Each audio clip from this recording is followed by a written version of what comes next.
Hello dear student, our kinetic energy has completed. Next is potential energy. So potential energy क्या है? We have if we wind a string of toys car tightly, then spring gets coiled. Putting car on a surface wound up, spring comes back slowly in original shape. कि spring को खींचे फिर छोटे एकदम से उसी shape के अंदर आ जाएगा. So it means wound of spring possess kind of energy which enable the tire to move. And when the wind of spring and shape of string change, some work done winding or springing changing shape the spring. Similarly, some work is done on stretching and compressing of spring.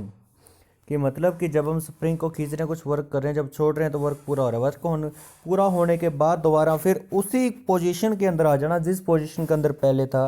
वो किसकी वजह से आता है? Potential energy के अंदर. ठीक है. So the energy possessed by the body by virtue of its shape और size is known as elastic potential energy. कि जो खींचने की वजह से हो रहा है वो कौन सी है? इलास्टिक पोटेंशियल एनर्जी है हमारी. Next is consider a stone on the ground. कि मान लो कि आपके पास एक स्टोन है ग्राउंड के ऊपर. ठीक है. Take this stone on the roof of the house and then let stone fall down from the roof. You see that falling stone can do work. कि आप देखोगे स्टोन जो है नीचे आ रहा है कुछ ना कुछ वर्क कर रहा है. So it mean stone on the roof of house posses energy and this energy possessed by body of virtue of its position from ground is called the gravitational potential energy. क्योंकि जैसे ही पत्थर को नीचे फेंका, अब पत्थर के अंदर पत्थर वर्क कर रहा है. ठीक है. आप बोलो कि क्या वर्क कर रहा है? मान लो यहाँ पर नीचे शीशा पड़ा है तो आगे इसको तोड़ देगा. तो उसने पत्थर ने वर्क किया तभी तो वो टूटा ना. सो if a stone is taken higher than the gravitational potential of stone will increase, potential energy of the stone will increase. And gravitational potential energy is amount of work done by taking the glass stone to ground from the house. Now we can define the potential energy as follow. कि potential energy क्या है? The energy possessed by a body by virtue of its position. कि जो भी हमारी energy है किसी body की पोजीशन की वजह से जो एनर्जी आती है वो पोटेंशियल एनर्जी है. कल हमने किया था काइनेटिक एनर्जी. जो मोशन की वजह से एनर्जी आ रही है काइनेटिक एनर्जी, जो पोजीशन की वजह से आ रही है that is the potential energy. Okay. Next here is given types of potential energy elastic and gravitational. ठीक है. इलास्टिक जो है शेप एंड साइज की वजह से. इलास्टिक जैसे स्प्रिंग को खींच लिया, रबर को खींच लिया, ये एग्जांपल किसकी है? इलास्टिक पोटेंशियल एनर्जी की. ग्रेविटेशनल पोटेंशियल एनर्जी जैसे ऊपर से कोई चीज़ नीचे फेंक दी तो ग्रेविटी की तरफ कोई चीज़ नीचे आ रही है तो ग्रेविटेशनल पोटेंशियल एनर्जी है उसके अंदर. ठीक है. नेक्स्ट है एग्जांपल ऑफ पोटेंशियल एनर्जी के. एग्जांपल देख लो क्या दे रखे हैं आपके. A stretch bow of potential energy due to its shape. देखिए ये इसने खींच रखे, इसको पोटेंशियल एनर्जी है यहाँ पर. ठीक है. अब शेप इसकी चेंज हो रही है. ठीक है. जैसे इसको छोड़ेगा दोबारा फिर ये जो है उसी शेप के अंदर बो आ जाएगा. Next is a man standing on the roof of a house. कि एक आदमी छत के ऊपर खड़े. ठीक है. हैज पोटेंशियल एनर्जी क्योंकि उसकी पोटेंशियल एनर्जी क्योंकि वो पोजीशन के कारण खड़ा हुआ है. Next is third is stored water in a dam has potential energy due to the position from the ground. कि वो कहता है कि पानी रुका हुआ है. अब रुका हुआ पानी है तो उसके अंदर क्या है? Potential energy. ठीक है. And this water when release from the dam has capacity to rotate big wheels.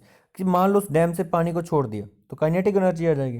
Kinetic energy की वजह से वो क्या करेगा? उसको व्हील को घुमाना स्टार्ट कर देगा. इसका मतलब जो खोड़ा हुआ था पानी वो पोटेंशियल एनर्जी था. जब उसको छोड़ा गया काइनेटिक एनर्जी के रूप में चेंज हो गया. और law of conservation of energy क्या बढ़ा? That energy can change one form to another, can neither be produce okay nor be created neither be destroyed. Next is potential energy of body of some height. कि अगर कोई height से potential energy फेंकते हैं तो work कैसा होगा उसका? ठीक है. The energy possessed by the body at some height from the ground is amount of work done lifting the body from the ground of height. कि मतलब वो वर्क डन जो उसको ऊपर उठाने के अंदर लगा है. चाहे हम बुक उठा रहे हैं, चाहे हम कोई भी चीज़ उठा रहे हैं, हम कुछ ना कुछ उसको वर्क कर रहे हैं ग्राउंड के अपोजिट डायरेक्शन में, सॉरी ग्रेविटेशन के अपोजिट डायरेक्शन के अंदर. So here let us body of mass M. हम कहते हैं कि हमारे पास एक बॉडी है जिसका मास एम है. ठीक है. उसको हमने एच हाइट तक जो है वो उठा लिया. So the maximum force required to lift body. तो टोटल फोर्स कितना लगा? देखिए फोर्स के न्यूटन सेकंड लॉ के अकॉर्डिंग हमने क्या बढ़ाया?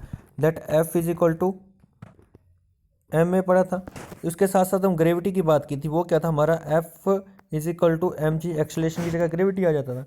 और वर्क डन क्या होता है, work done is equal to F multiply S. अब डिस्टेंस क्या है यहाँ पर, हाइट, और एफ की वैल्यू क्या है, एम जी। तो वर्क डन यहाँ पर क्या हो जाएगा, that is W, O sorry, M G H. ये हमारा वर्क डन हो गया कि ये फोर्स की वैल्यू की एम जी, एच हमारी एस की वैल्यू होगी। Next the amount of work done to be stored potential energy, कि कितना वर्क डन जो है पोटेंशियल एनर्जी के अंदर स्टोर किया उसने। सो यहाँ पर पोटेंशियल एनर्जी क्या होगी, एम जी एच। ठीक है, नेक्स्ट यहाँ पर बात की गई है potential energy of body depend directly on height, की जो पोटेंशियल एनर्जी है वो हाइट के ऊपर डिपेंड करती है। Height of the ground and the weight of M G of the body on the surface of the earth, H is equal to zero, this potential energy of body taken be zero. वो कहता है कि work done zero कब होगा, अगर height zero है। अब यहाँ देखो कि अगर हाइट जीरो है, एच की वैल्यू जीरो होगी, एच की वैल्यू जीरो होगी, तो पोटेंशियल एनर्जी क्या हो जाएगी, जीरो, क्योंकि किसी के साथ मल्टीप्लाई करेंगे तो जीरो हो जाएगी। As the height of body increase, जैसे हाइट बढ़ती जाएगी, ठीक है, तो पोटेंशियल एनर्जी भी बढ़ती जाएगी, क्योंकि जीरो पे जीरो है।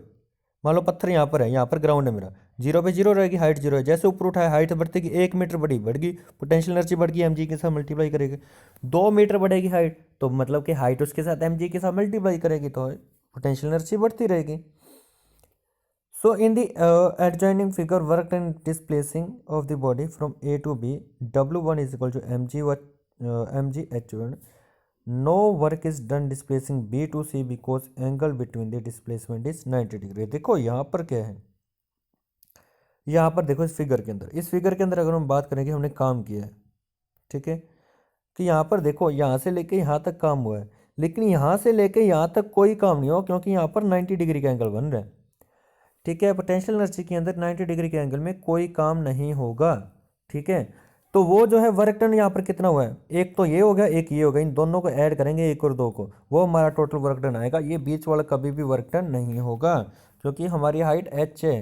ठीक है, तो ये एच किसके इक्वल है, इन दोनों के, इन दोनों को प्लस कर दें, एच के इक्वल आ जाएगी। ठीक है, सो आज के लिए ये बेटा do it, it is important, this one is important chapter और topic. Okay, thanks, have good day बेटा।